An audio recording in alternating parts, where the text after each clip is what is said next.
बिस्मिल्लाहिर्रहमानिर्रहीम। हमारा आज का टॉपिक है physical quantities and non physical quantities. आज के टॉपिक की कंप्लीट एक्सप्लेनेशन आज की वीडियो में डिस्क्राइब की जाएगी। इसके साथ साथ इस टॉपिक से रिलेटेड कॉन्सेप्चुअल एमसीक्यूज़ डिस्कस करूँगा और सिनेरियो बेस्ड एमसीक्यूज़ भी डिस्कस करूँगा और एट दी एंड आपके लिए एक छोटा सा टेस्ट भी है। तो स्टार्ट करते हैं physical and non physical quantities को। सबसे पहले अगर हम फ़िज़िकल क्वांटिटीज़ की बात करें तो वो तमाम क्वांटिटीज़ जिनको हम मेजर कर सकते हैं उनको फ़िज़िकल क्वांटिटीज़ कहते हैं। All measurable quantities are called physical quantities. ये कौन सी होती हैं उसको मैं एग्जांपल की मदद से एक्सप्लेन करूँगा, लेकिन साथ ही आपको नॉन फिज़िकल क्वांटिटीज़ के बारे में भी बता दूँ कि वो क्वांटिटीज़ जिनको हम मेजर नहीं कर सकते उनको नॉन फिज़िकल क्वांटिटीज़ कहते हैं। मेजर कौन सी हो सकती हैं? लेंथ आप मेजर कर सकते हैं स्केल की मदद से, अपना वज़न मेजर कर सकते हैं, अपना जो है वो आप इसके अलावा वॉल्यूम मेजर कर सकते हैं, एरिया मेजर कर सकते हैं। तो ये तमाम क्या हैं? फ़िज़िकल क्वांटिटीज़ हैं। लेकिन वो क्वांटिटीज़ जो मेजर नहीं हो सकती उनको नॉन फिज़िकल क्वांटिटीज़ कहते हैं। और इनमें क्या आ जाता है? Love, hate, taste, anger. यानी कि फॉर एग्ज़ाम्पल आपको गुस्सा आता है, कितना गुस्सा आता है वो हम मेजर नहीं कर सकते, लेकिन दूसरे के साथ जस्ट कंपैरिजन कर सकते हैं कि उसकी निस्बत आपको कम गुस्सा आता है या ज़्यादा गुस्सा आता है, लेकिन एग्जैक्ट वैल्यू मेजर नहीं की जा सकती कि क्या है। तो इसलिए वो तमाम क्वांटिटीज़ जो मेजर नहीं हो सकती वो नॉन फिज़िकल क्वांटिटीज़ कहलाती हैं। तो हमारा जो मेन टॉपिक है, जो मेन पर्पज़ है इस टॉपिक के अंदर, वो फ़िज़िकल क्वांटिटीज़ को एक्सप्लेन करना है। तो फ़िज़िकल क्वांटिटीज़ की करैक्टरिस्टिक्स देखते हैं। फ़िज़िकल क्वांटिटीज़ की दो करैक्टरिस्टिक्स हैं, एक मैग्नीट्यूड और दूसरा यूनिट। यानी कि फ़िज़िकल क्वांटिटीज़ इन दो के बगैर अधूरी हैं। अब ये मैग्नीट्यूड क्या है और यूनिट क्या है? कोई भी आपके पास जो वैल्यू होती है, जैसे फॉर एग्जांपल स्टूडेंट की लेंथ जो है वो 108 सेंटीमीटर है, तो इसमें 108 ये जो न्यूमेरिकल वैल्यू है ये मैग्नीट्यूड कहलाती है, और साथ जो सेंटीमीटर लिखा हुआ है ये इसका यूनिट है। ठीक है, 108 में सेंटीमीटर में 108 मैग्नीट्यूड है और सेंटीमीटर जो है वो यूनिट है। अब जो फिज़िकल क्वांटिटीज़ हैं इसको दो हिस्सों में डिवाइड किया गया है। एक को हम बेस क्वांटिटीज़ का नाम देते हैं और दूसरे को डिराइव्ड क्वांटिटीज़ का नाम देते हैं।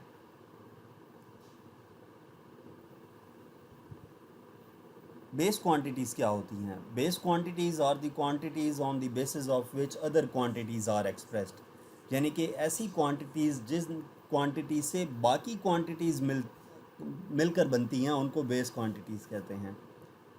ऐसी क्वांटिटीज़ जिनसे बाकी क्वांटिटीज़ मिलकर बने उनको बेस क्वांटिटीज़ कहते हैं।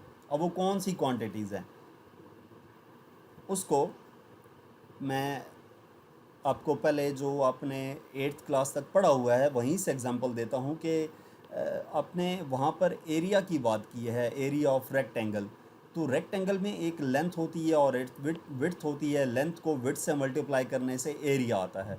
तो इसमें लेंथ और विड्थ बेस क्वांटिटीज़ हैं और जो एरिया है वो डिराइव्ड क्वांटिटी होगी।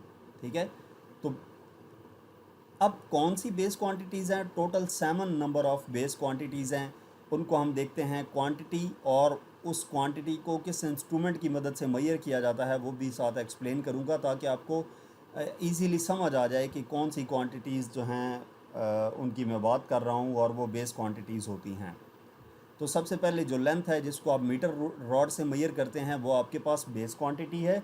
दूसरे नंबर पर मैस है जिसको बीम बैलेंस से मेजर करते हैं, फिज़िकल बैलेंस से मेजर करते हैं। तीसरे नंबर पे टाइम है जिसको क्लॉक से मेजर किया जाता है। चौथे नंबर पर इलेक्ट्रिक करंट है जिसको एम मीटर से मेजर करते हैं। फिफ्थ टेम्परेचर है, थर्मोमीटर से मेजर किया जाता है। Six number intensity of light है जिसको फोटोमीटर से मेजर करते हैं। और seven number amount of substance है जो कि मास या वॉल्यूम मेजर करके हम अमाउंट ऑफ सब्सटेंस मेजर कर सकते हैं। तो बेसिकली ये total 7 number of base quantities हैं जिनके बारे में आपको मालूम होना चाहिए। ठीक है, बाकी जितनी भी क्वांटिटीज़ हैं फ़िज़िक्स के अंदर वो सब की सब इन 7 बेस क्वांटिटीज़ से मिलकर बनती हैं। तो अब हम डिराइव्ड क्वांटिटीज़ की बात करते हैं।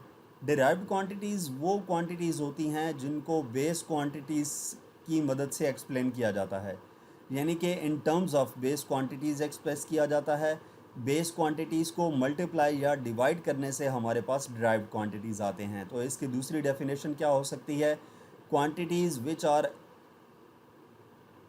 expressed by multiplying or dividing base quantities are called derived quantities। कि बेस क्वांटिटीज़ को मल्टीप्लाई या डिवाइड करने से जो क्वांटिटीज़ आती हैं वो डिराइव्ड क्वांटिटीज़ कहलाती हैं। अब इस क्वांटिटी को हम देखते हैं कि वो कौन सी क्वांटिटी है, उसका फार्मूला क्या है और उसमें कौन सी बेस क्वांटिटीज़ इंक्लूड हैं। मैं यहाँ पे एक्सप्लेन करूँगा, लेकिन वो ज़्यादातर जो इसमें क्वांटिटीज़ होंगी वो आपने नहीं पढ़ी, क्योंकि फर्दर आप जब फिज़िक्स आगे पढ़ते जाएंगे तो आगे चैप्टर्स में उन क्वांटिटीज़ का जिक्र आएगा। लेकिन यहाँ पर एग्जांपल के तौर पर कम से कम आपको 3 क्वांटिटीज़ का मालूम होना चाहिए कि ये डिराइव्ड क्वांटिटीज़ हैं। तो यहाँ पे फर्स्ट क्या है? एरिया। जैसा कि आपने 7th 8th में पढ़ा हुआ है, जो रेक्टेंगल का एरिया है वो कैसे फाइंड करते हैं? लेंथ मल्टीप्लाई बाय विड्थ से। तो एरिया जो है वो क्या है? डिराइव्ड क्वांटिटी है, लेकिन इसमें 2 क्वांटिटीज़ इंक्लूड हैं, बेस, लेंथ और विड्थ। विड्थ से क्या मुराद है? विड्थ भी तो लेंथ ही होती है ना। तो लेंथ मल्टीप्लाई बाय लेंथ, यानी कि इसमें इन्वॉल्व्ड बेस क्वांटिटी जो है वो लेंथ है। दूसरे नंबर पर वॉल्यूम है। वॉल्यूम कैसे मेजर करते हैं? सपोज क्यूब का वॉल्यूम है तो length multiply by width multiply by height होता है। अब लेंथ, विड्थ और हाइट तीनों लेंथ ही हैं, तो इसमें भी जो इन्वॉल्व्ड बेस क्वांटिटीज़ हैं वो लेंथ हैं। तीसरे नंबर पर स्पीड है। ये आपने अभी नहीं पढ़ी, ये आप आगे पढ़ेंगे भी सही। स्पीड का फार्मूला डिस्टेंस ओवर टाइम होता है। अब इसमें डिस्टेंस जो है वो लेंथ कहलाती है और टाइम है, तो लेंथ और टाइम इसमें इन्वॉल्व्ड बेस क्वांटिटीज़ हैं। इसी तरीके से फोर्स है, जिसका यूनिट, जिसका फार्मूला मैस इनटू एक्सेलरेशन होता है, और इसमें जो इन्वॉल्व्ड बेस क्वांटिटीज़ हैं वो मैस, लेंथ और टाइम है। या फर्दर आगे आप इन क्वांटिटीज़ के बारे में पढ़ेंगे जब फिज़िक्स में, तो आपको इजीली समझ आ जाएगी कि कौन सी क्वांटिटीज़ में कौन सी बेस क्वांटिटीज़ इन्वॉल्व हैं, वो इजीली आप सीख जाएंगे। यहाँ पे कम से कम आपको 3 आनी चाहिए, 3 एज ए एग्जांपल। इसके बाद फिफ्थ वर्क है। Work equal to force multiply by displacement, जिसके में मैस, लेंथ और टाइम इंक्लूड हैं। 6 एनर्जी है, पोटेंशियल एनर्जी mgh, इसमें भी मैस, लेंथ और टाइम है। और 7 नंबर मैंने एक्सप्लेन की है, पावर, वर्क ओवर टाइम, और इसमें भी मैस, लेंथ और टाइम इंक्लूड है। ठीक है, तो ये आप देख सकते हैं जो ड्राइव्ड क्वांटिटीज़ हैं वो सिर्फ 7 नहीं हैं। बेस क्वांटिटीज़ सिर्फ 7 हैं जो एक्सप्लेन की थी, लेकिन ड्राइव्ड क्वांटिटीज़ काफ़ी ज़्यादा हैं। यहाँ पे एग्जांपल के तौर पर मैंने 7 जहाँ पे एक्सप्लेन की हैं। अब आपको एग्जांपल, एक रियल लाइफ एग्जांपल की मदद से समझाता हूँ ताकि आपको बेस क्वांटिटीज़ और ड्राइव्ड क्वांटिटीज़ समझ आ जाए। लेकिन ये एग्जांपल पेपर में नहीं लिखनी होती, ये आपकी जस्ट अंडरस्टैंडिंग के लिए है। फॉर एग्जांपल, आप एक गिलास में पानी लेते हैं, एक गिलास में दूध लेते हैं, आप लेते हैं येलो लेबल टी पत्ती लेते हैं, और साथ ही शुगर लेते हैं।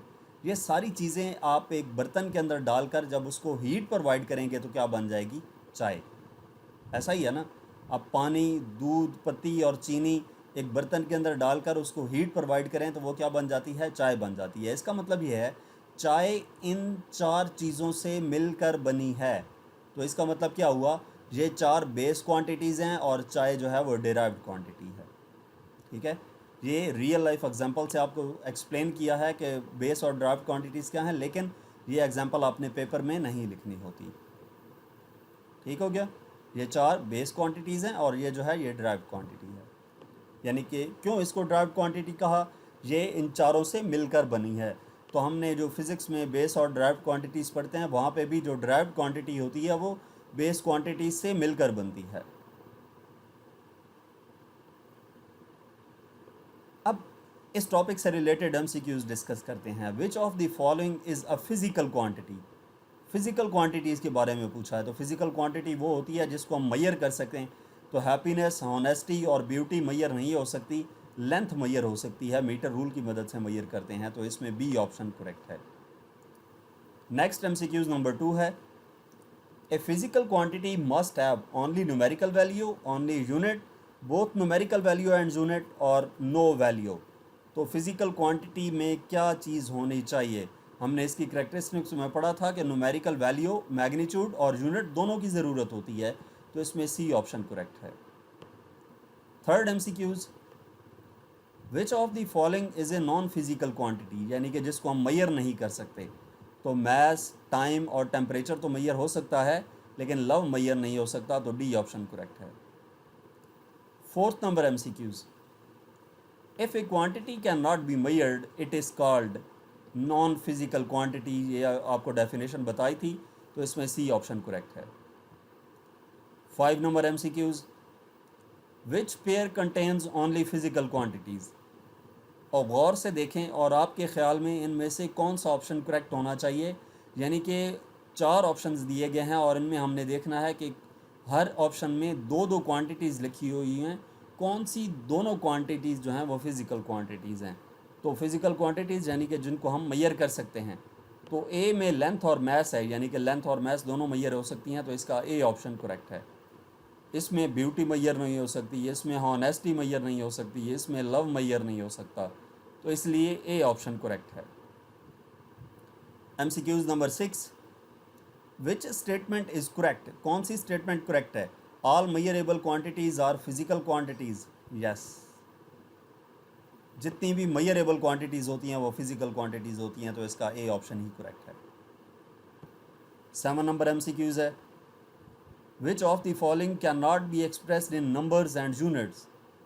नंबर्स एंड यूनिट्स, नंबर्स और यूनिट्स किसके लिए ज़रूरी होती हैं, फ़िज़िकल क्वांटिटीज़ के लिए, यानी कि दूसरे लफ्ज़ों में इनमें से कौन सी क्वांटिटी फ़िज़िकल क्वांटिटी नहीं है, यानी कि नॉन फिज़िकल क्वांटिटी है। तो स्पीड, वॉल्यूम और डिस्टेंस मैयर हो सकते हैं, ये बेस्ड या ड्राइव्ड क्वांटिटीज़ हैं, लेकिन एंगर, गुस्सा जो है वो मैयर नहीं हो सकता, यानी कि इसको ना तो in terms of numbers explain किया जा सकता है और ना ही इसका कोई यूनिट होता है, तो इसमें सी ऑप्शन करेक्ट है। नेक्स्ट एमसीक्यूज नंबर 8 है, temperature is considered a physical quantity because, temperature को फिज़िकल क्वांटिटी क्यों कहते हैं। It can be felt only, it has no unit, it can be measured with an instrument, it is imaginary, तो इसमें C option है कि इसको किसी इंस्ट्रूमेंट की मदद से मैयर किया जा सकता है, इस वजह से ये क्या है, फिज़िकल क्वांटिटी है।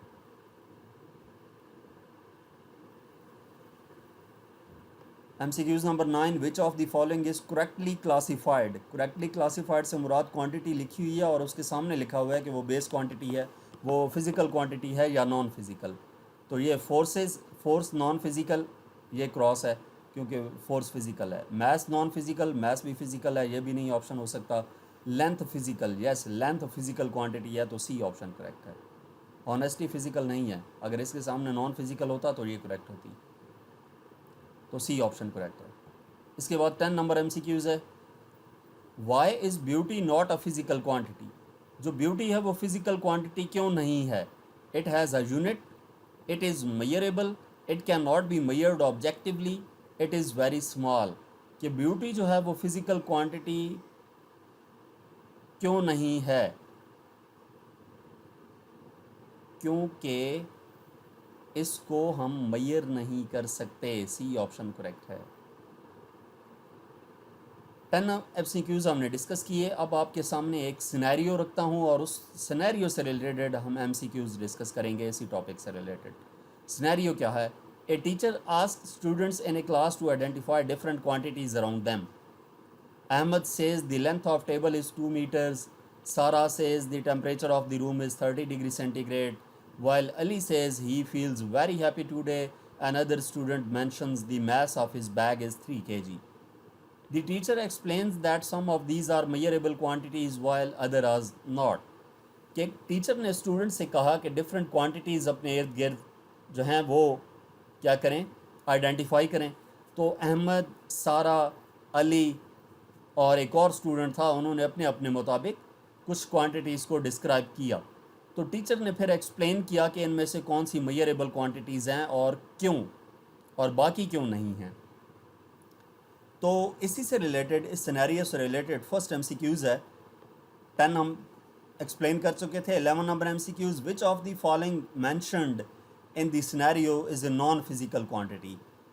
लेंथ ऑफ टेबल मैयर हो सकती है, मीटर रूल से, टेम्परेचर रूम का मैयर हो सकता है थर्मामीटर से। Ali feels very happy today, तो अली हैप्पी फील कर रहा है, ये मैयर नहीं हो सकता। इस वजह से सी ऑप्शन इसमें है हैप्पीनेस के, ये नॉन फिजिकल क्वांटिटी है। नेक्स्ट MCQ नंबर 12 इसी सिनेरियो से रिलेटेड है।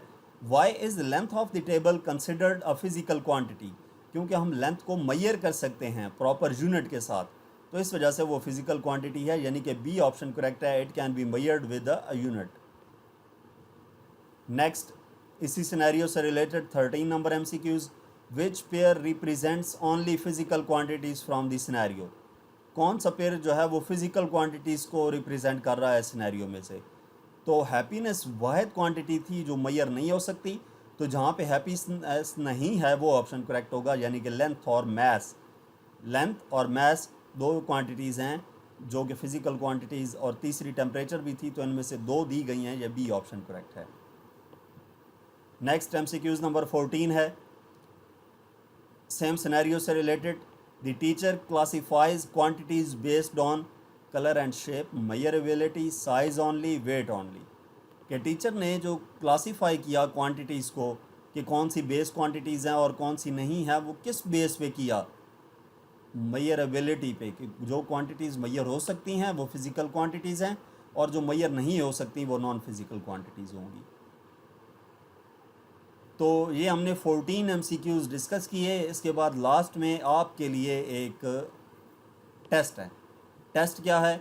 एक MCQs है जिसका आंसर आपने कमेंट में लिखना है। MCQs क्या है? A student writes the following quantities in his notebook: 5 kg mass, 10 meter length, honesty and 30 degree centigrade temperature. Student जो है वो इन क्वांटिटीज़ को नोटबुक में नोट करता है। 5 kg मैस है, 10 मीटर लेंथ है, हॉनेस्टी है और 30 डिग्री सेंटीग्रेड टेम्परेचर है। विच of the following correctly identifies the physical quantities, कौन सा जो है वो फिज़िकल क्वांटिटीज़ को एक्सप्लेन कर रहा है। तो ऊपर वाले आप ऑप्शन देखें, इनमें से कौन सी फ़िज़िकल क्वांटिटी है और कौन सी नॉन फिज़िकल क्वांटिटी है, इनको सामने देखते हुए आपने इसमें से करेक्ट ऑप्शन बताना है कि कौन सा करेक्ट ऑप्शन है, और वो करेक्ट ऑप्शन आपने कमेंट में बताना है हमें कि इस MCQs का आंसर क्या है। ठीक है, लाजमी कमेंट में इस MCQs का आंसर आपने बताना है। तो यहाँ तक आज का लेक्चर था, जिसमें हमने कंप्लीट डिस्क्राइब किया उस लेक्चर को। इसके अलावा scenario based MCQs, conceptual MCQs भी डिस्कस किए। तो मज़ीद आपकी बुक की जो एक्सरसाइजेज हैं उनका सॉल्यूशंस देखने के लिए, पास्ट पेपर्स देखने के लिए, या प्रैक्टिकल बेस्ड असेसमेंट की वीडियोस देखने के लिए आप हमारा चैनल विज़िट करें। Thank you.